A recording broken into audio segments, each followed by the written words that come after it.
This is a very unfortunate case. This was a beautiful red maple that came in from the nursery. It had a disease called verticillium wilt. Verticillium wilt is a killer of red maples. Okay, that's why it's very important if you're going to go out and spend $20,000 on a tree, you should have a certified arborist, or preferably a master arborist, come in and inspect the trees. Had I had the opportunity to inspect this tree at the nursery, it never would have been approved and it never would have been planted. What happens with verticillium wilt? This is basically a fungus that clogs the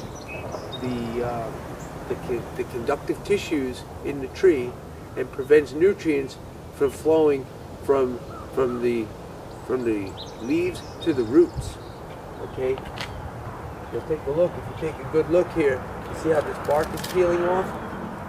Okay, and underneath this bark, you can see all these black. These are all the fruiting bodies of the fungus of the verticillium wilt.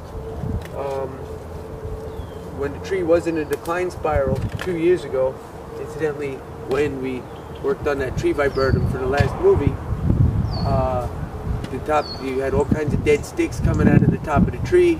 We had the bark sloughing off. Well, you know what?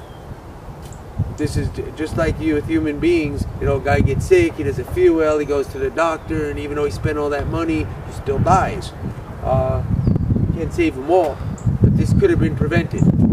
So before you go out and spend a lot of money on a landscape, you really should have someone who's certified and someone who signs off on it.